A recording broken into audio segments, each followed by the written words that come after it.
Hey, how's it going? So this is a new series that I want to test out to kind of break away a little bit from the album reviews and all the other stuff that I post on here. I don't know if this is going to be a consistent series.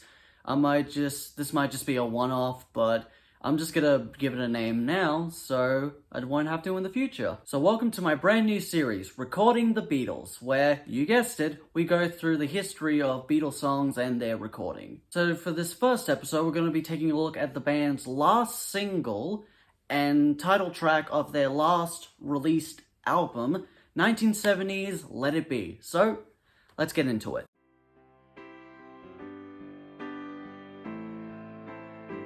To start off, we're going to focus on the basic track that was recorded on January 31st, 1969 at Apple Studios in Savile Row. Having spent the previous day recording and performing what would eventually be the group's final performance on the rooftop of Apple Corps, the band spent this day recording Two of Us, The Long and Winding Road, and, of course, Let It Be. The lineup on the song featured Paul on piano and lead vocals, John on a Fender 6-string bass, as well as backing vocals, George on his Rosewood Telecaster and backing vocals, Ringo on drums, and guest Billy Preston on Hammond organ. The band ran through roughly 28 takes of the song, with take 27 being the basis of the final song. After the song was recorded, the song was shelved for roughly 3 months before it was touched again.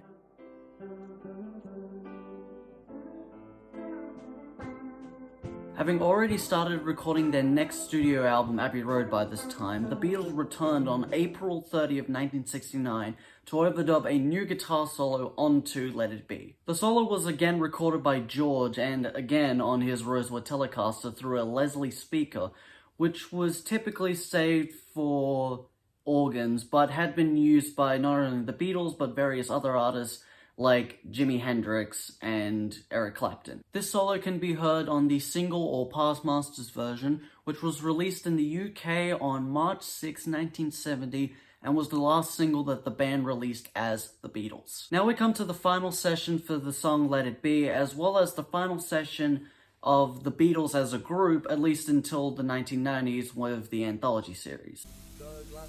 Are we supposed to giddle in the solo? Yeah. Okay. Having convened again at Abbey Road, the band recorded the final overdubs to what would eventually be heard on the album version of Let It Be. One of the first things that was recorded on during this day for the song was a redone bass part played by Paul on a Fender Jazz bass. John's original bass part from the January 31st session wasn't the best performance, and so at the advice of producer George Martin, Paul re-recorded the bass line. You can hear John's original bass on take 28 from the recent re-release of Let It Be and on various bootlegs and in the Let It Be film. After the bass line was re-recorded, George overdubbed a new guitar solo, this time on his Epiphone Casino and not his Rosewood Telecaster. George had recently given the Rosewood Telly to Delaney Bramble from Delaney and Bonnie, after playing with him in late 1969 with Eric Clapton. After the guitar solo was recorded, Paul overdubbed some maracas and a Wurlitzer electric piano.